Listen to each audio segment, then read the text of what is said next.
Joining us today on Travers Talks is Callie Barr, Democratic candidate for Michigan's 1st Congressional District. She's running to bring a fresh voice to Northern Michigan, focusing on healthcare, jobs, veterans, and protecting our natural resources. So let's listen to Callie's vision with our host, Jim Horn. Callie Barr, welcome to the podcast. How you doing? I'm doing great. Thanks so much for having me. My kids are back in school, so as a mom, there's always that feeling like, oh, I got one in high school and junior high now. It's sad, but at the same time, we're coming off summer where they were completely feral and driving me nuts. So, yeah, the fear of every mom. More moms than dads, because dads always think, mom is going to take care of it. Not a big deal. Yeah, exactly. Anyway, want to talk about you running for the second time. You're going to step off the curb, and that's always a big deal. CD1, for a lot of people that don't realize it, is 24,000 square miles. It includes the UP and includes a lot of northern Michigan. It's a lot of work, folks. Let's talk about it, Callie. What are your thoughts about running again, and what are your aspirations? What do you want to get done this time? Yeah, thank you. I ran last cycle, and what was really great about that run, really, is that we were able to build some structure and infrastructure in this district. And we saw that we had in this area made movement here that we haven't had. In my race, flipped Leelanau County, we increased our raw vote total. And what I really saw here, particularly this year, was that we just see the urgency and the importance of running again when we have such an absent congressman who has made votes that are really unforgivable for a district like ours. When you vote to decrease funding for essential programs like Medicaid, which funds our hospitals, food assistance for hungry families, kids, veterans, and you do that by giving tax breaks to billionaires and increasing the national debt. I have already felt a sea change in this district that folks are already feeling the unfairness and the pain in that. I mean, Jack Bergman has not had a public town hall in over 8 years. So to run again, to me, we can hit the organizing piece a whole lot harder, and especially our field program, because it's something we've got folks that are just ready to go right now. And we're building off of what we were able to do last time. And so that feels really good.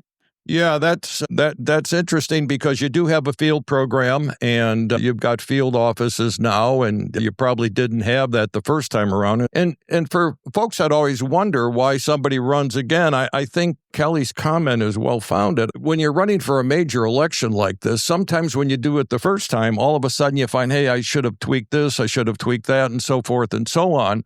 And coming back the second time is not a notification of failure. It's really a notification of success, in that, hey, I found out what we did wrong. I think we can do this a hell of a lot better next time. And by the way, this is an off-presidential election, which really bodes well for the Democrats. And I want to mention to you Democrats out there that didn't vote last time, 83,000 of you, okay? Find the voting machine, find the mail-in, let's get out and vote. But more importantly, I want to talk about a couple additional topics, Callie, and one is inequality. I want to read to you from a recent Wall Street Journal article. It says a new Wall Street Journal NORC poll finds that the share of people who say they have a good chance of improving their standard of living fell to 25%. That's a record low in surveys dating to 1987. More than 3/4 said they lack confidence that life for the next generation will be better than their own, the poll found. And then for those that on the podcast that don't follow statistics, here's something very interesting on wealth concentration in our country today. Hasn't always been like this. The top 1% hold 31% of U.S. wealth. The bottom 50%, just 2.6%. The top 10% own over 2/3 of household wealth. Bottom half only 2.5%. Just 800 U.S. families control nearly $7 trillion, more than the bottom 50% combined. Callie, we got a problem. Talk to me. We do. We have a major problem. And this is something that's been occurring across administrations. We continue to see the rich getting richer, the poor getting poorer.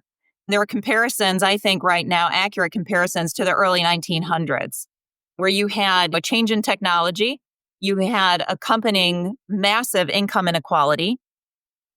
And right now, what we see is this is exacerbated, it's made worse by representatives like Jack Bergman, who are then giving tax cuts to the already extraordinarily wealthy people in this country, and doing that by making it harder for everyday folks, by continuing to take away wealth and opportunity from people who are working every day. And we see that by the cuts to Medicaid, for instance, to food assistance, but also a tax on labor unions and working people. Of course, we can accredit labor unions with building the middle class in America by making sure that we had job protections, that we had an 8-hour workday, that we had weekends, that we had fair wages, living wages.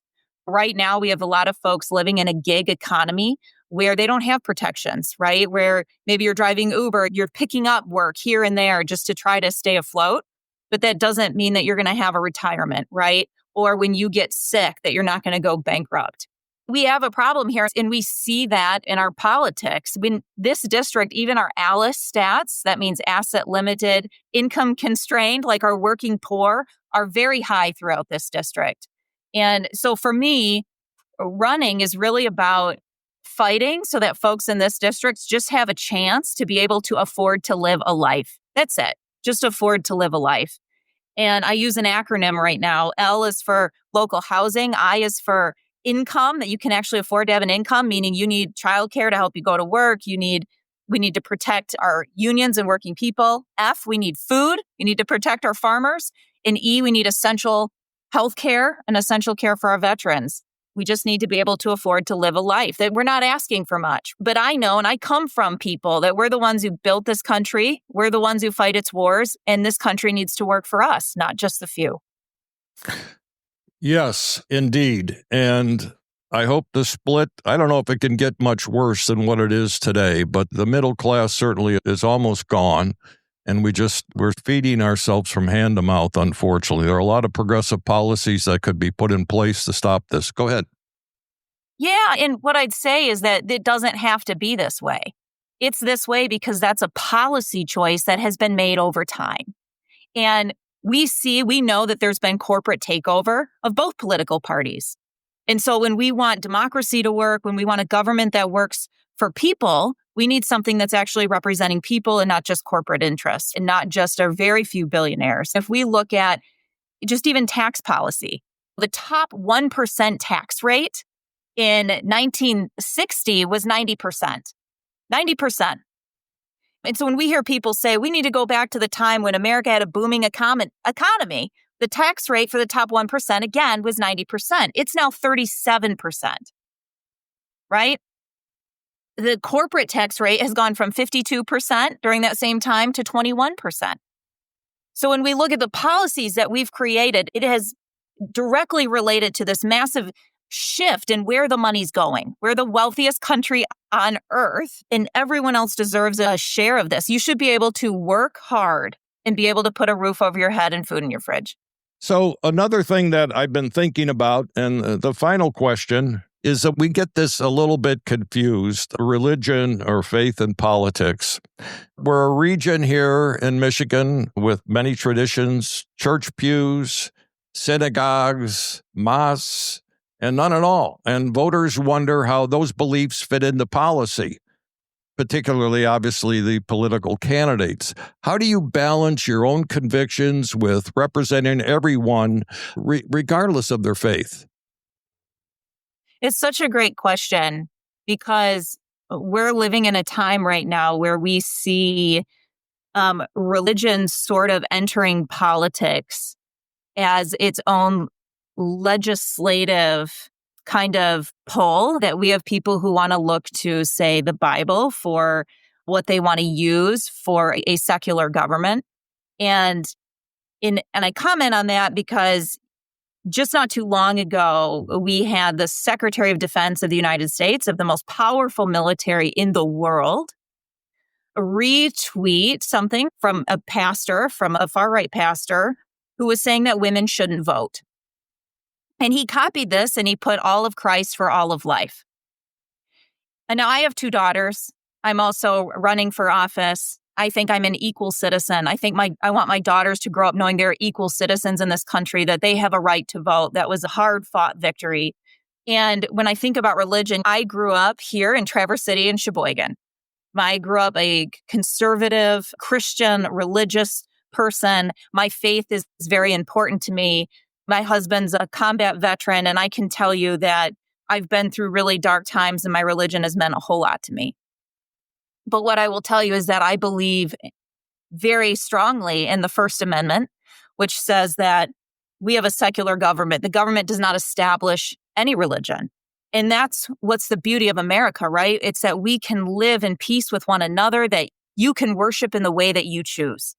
And I think sometimes we get folks in areas like ours where we have a majority probably Christian faith who think, what's so wrong with that? What's so wrong with looking at the Bible or trying to push this type of government? And what I would tell you is that if you look at what's happening right now with Project 2025, which was made by the Heritage Project, pushed by Christian nationalists, that is a certain form of Christianity that is not mainstream. It's extremist. It's something that says women shouldn't be in leadership positions, women shouldn't vote. That is not freedom, right? My husband fought religious extremists overseas, and we're going to fight them here too, because that's not the promise of America. And coming from a military family where we had all faiths, where we had folks who gave their lives to this country, who were Jewish, who were Muslim, who were agnostic, they are not less Americans because of how they worshiped. That the promise is that you can worship in the way that you want, and you're an American because what binds us is something that's so much stronger than that. Our differences are what make us strong, right? We're not great despite them, we're great because of them. And when I see this idea that we have to establish some kind of unified idea of any type of religion in this country, I think we need to be very alarmed by that, and we need to be talking about it. Especially, I think I have a role in that too, because I'm a Christian, and I think that we need to be very clear about keeping a separation between church and state. Our founding fathers did that because they saw the chaos and instability that caused in Europe prior to forming a government here in the United States. What do you want the voters to know? I know we've got the primary coming up in April, general election obviously next year, and it looks like it's a long way away, but folks, it's not a long way away, because there's 83,000 of you that have to find the polling place. Anyway, right. Anyway, Callie, what would you like to wrap up with and let the voters know before we go? Yeah, please get on my website. It's CallieForCongress.com, CallieFor Congress.com. Sign up to volunteer. Help us out. This is an all-hands-on-deck moment. In the past several months, we've seen how motivating and powerful fear, hatred can be. But I know that when you fight for what you love, that's a very powerful thing. And that's what this campaign's about. We're fighting for the people we love. We're fighting to have a chance to be able to live, to be able to afford to have a life. And I need your help in that endeavor. So join us, volunteer. If you can donate, please donate to the cause. I need you. And for those folks going to the Obama dinner on October 3rd, you can meet Callie there. I understand, according to Facebook, that she will be at the dinner presenting, so you can shake her hand and talk a little bit more about her thoughts and going forward. Callie, thank you very much for coming on the program.